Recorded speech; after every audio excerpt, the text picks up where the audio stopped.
That's when we started doing that, but not really in high school. Because I got through the rest of high school, and then I moved away. I moved to Atlanta for no reason whatsoever. Well, I moved to Atlanta because I'd gotten into hip hop, and I was like really into like Outkast. And for some reason, I was like, if I move to Atlanta, my life will figure itself out. And so as soon as I was 18, I like went there, and I was just sort of trying to like scope things out. And nothing really panned out. I was there for like a year. I was only 18, you know what I mean? I didn't. It was hard to make friends and stuff like that. Like I was like very like intimidated by the big city. That was totally foreign to me. And I was though going to this place called the Apache, which I hope still exists. I mean, I haven't been to Atlanta since actually, but it was an amazing hip hop club that did. They had battles and they did shows. They had open mics, and I wasn't really rapping yet then. I was kind of into hip hop almost like intellectually, you know what I mean? Like I was becoming a really avid appreciator, and I was starting to develop some of the associations that I have with it, like on the tip that we were talking about with like its connection to other forms of oral poetry historically. And so I was like, I kind of wanted to like write about it and incorporate it into my writing. And I was just very fascinated. What kind of writing were you doing? I was working on a couple things. I wrote these two plays that I never did anything with that were kind of like it was like Hamilton before Hamilton in a sense. It was like they were written kind of in verse and sort of like in a like hip hop inflected way. Uh, but they were not about something historical. But I'm just saying in form, you know what I mean? They were like these verse plays, or they had these like rap moments in them, and they weren't. They were about other stuff, but they were just my own stuff of my own imagination. But that was like a big thing that I was working on. I didn't really have a sense at that time of like how to bridge the gap with my writing, you know what I mean, or like find a context for it. Mm. But I was doing that and still writing songs, and then eventually ended up going back to Washington and went to. Then I went to New York for a second to start college, but I ran out of money like right away because I was going to the new school, and the new school was mad expensive. And then I was back to Washington again, and then that's finally when I started like really getting into hip hop in earnest with that same friend, with my friend John, and we started like rapping together, and So doing that. so what year was this that you started rapping? I'm bad with calendar years, so let's see. I graduated high school in 2005. I was doing it kind of casually then, but not very often. Rest of 2005 and part of 2006, I was in Atlanta. 2006, so like 2007, maybe 2008 is probably when it really started being like a central part of my life. Awesome. I'm So, glad you asked that. Never thought about that. well, it's interesting to me, right? Because I do this now. I'm doing this a fair bit. So, like, I'm curious about certain things. So, when you start rapping in that era, studio gear is a little more accessible. So, are you able to do it at home, or are you like going out to other places? Yeah, no, it was very insular to me because I was also still in bands and like doing like sort of like folky like rock and roll type of stuff. And the hip hop for me was like it was like my weird closet thing that I did secretly. You know what I mean? Like cuz I didn't have anybody, I didn't have like a community of fellow rappers or anything like that. I had a few friends that were really into hip hop as listeners, and from them I was like learning what I liked and what my tastes were. But it was like we were doing our band thing and stuff, but then I would go home at night, or in all my free time, more and more, I would just like smoke tons of weed and record on my 8 track, um, just whatever, like whatever beats I could find or whatever Okay. So, whacked out how did beats you I could find make. beats? I would look for loops on the internet. Like I would like literally search because I didn't like I didn't have any idea like even how it was done. You know what I mean? Like something as simple as just like find like an existing beat on YouTube and like use that. Like that didn't occur to me. And so I would like find like sites that shared like free loops and then just like layer a couple loops together, and like they were the most rudimentary, just like ridiculous beats. I also didn't really know how to match them up very well. So I'd be recording into the 8 track, just like pressing play and then trying to match it up. And as a result, had these jangly fucking like, very like Frankensteiny beats going on because I just had no idea what I was doing. Again, I had Yo, nobody to like I bet, introduce me. like doing that right now on purpose would have such a huge, like, fucking niche cult following that it would pay, Probably right. like, fucking, like, people would be like, "What the fuck is this sound?" And it would just become like a wave. That sounds like a wave I waiting love to that. happen. Totally. I should get back to my old methods. But yeah, it really felt like in retrospect, it's like you one benefits from having like a family that brings you into something, and like hip hop especially in certain ways, you know what I mean? Like people who show you the ropes, people to jam with.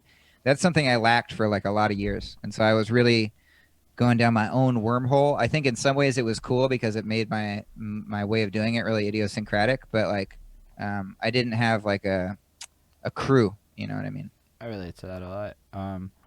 Different reasons, because less of an excuse when you live in a fucking metropolis with a lot of rappers. But I was weird and I didn't like people. So I didn't try very hard to socialize, and I thought I could just be the best like no one ever was and get out there and like impress the world. So I kind of relate to that rabbit hole thing. It took me a long time to start talking to people. Actually, straight up, this interview quest fucked up my music game in the best possible ways. Cause like Really?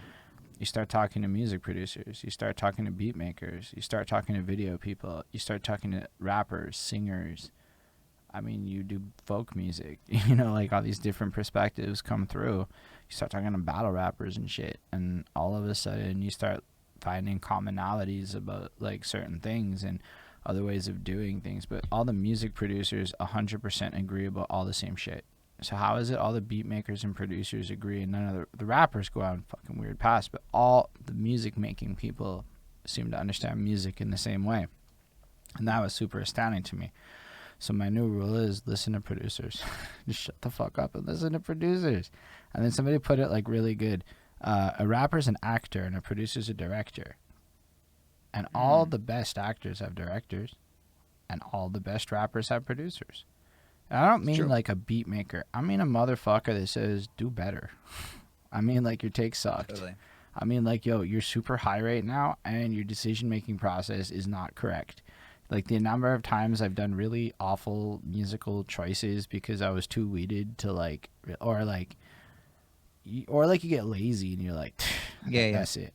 I'm done this. That's as far as I'm going on this song. When really, Right. like, who the fuck cares? Do it again next week. You'll fucking feel better. Yeah, Right? So totally. those kinds of Yeah. choices where like you kind of don't know where the quality thresholds are, and then there's the other angle where you become internet rapper friends with a bunch of internet rappers.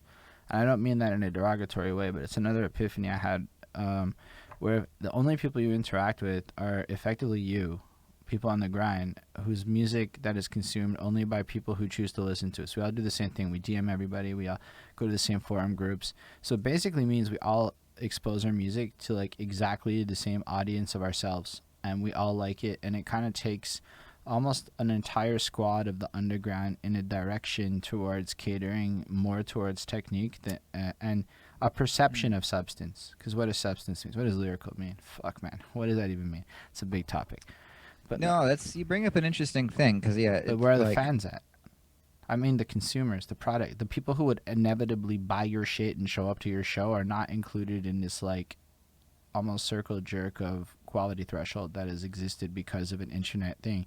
And when you find people that party, they talk to regular people and make better music that has less substance, which is fucking fascinating.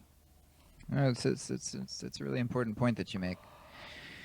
Yeah, I think there's a lot of different ways to hack it, and maybe it comes down to like the question is an individual one in some sense. It's like, is your community slash audience self-consistent with what you want? Because if what you want in this world is to like be exchanging music with like-minded people and be in a sort of society of artsy rappers, then great. You know what I mean? That is some people's goal, and that's self-sufficient for some people because it reflects a world that they want to live in, and I'm with that.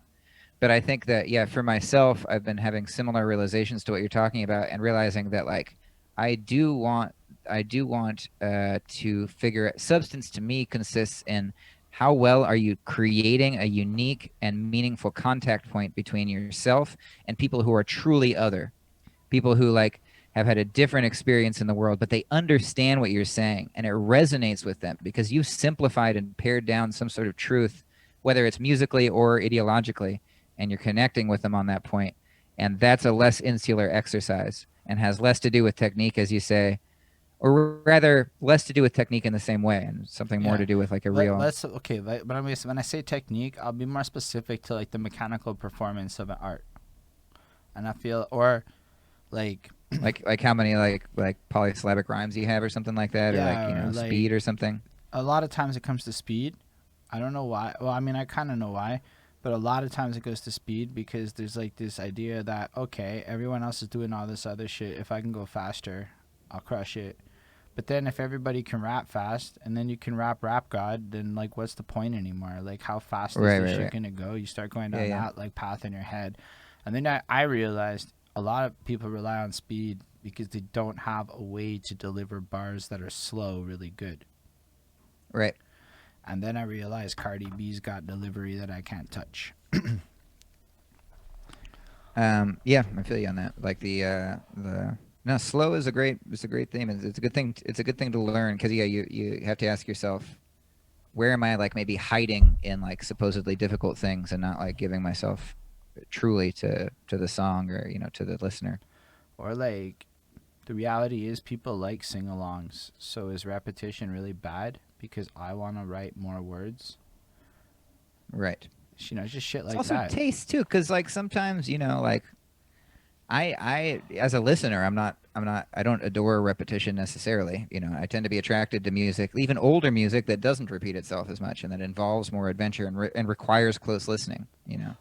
And in that sense, like you can be making qualitative decisions, so you do have to stick to your guns. I totally agree with that. But that also has to come with the like self-awareness of where you're going to stand in the totem pole.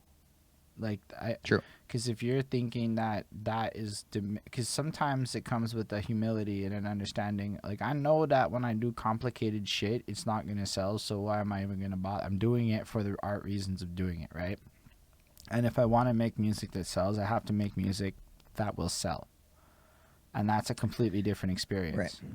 And like people can argue a lot of things, but one of those is a marketing point about how to connect with an audience and move a product, and one of those is about creating art for who you want to create art for. And I kind of want to do both, so I managed to segregate my career into art for myself and art for people, and I find myself really happy with that like median. Yeah, that's I like that way of framing it.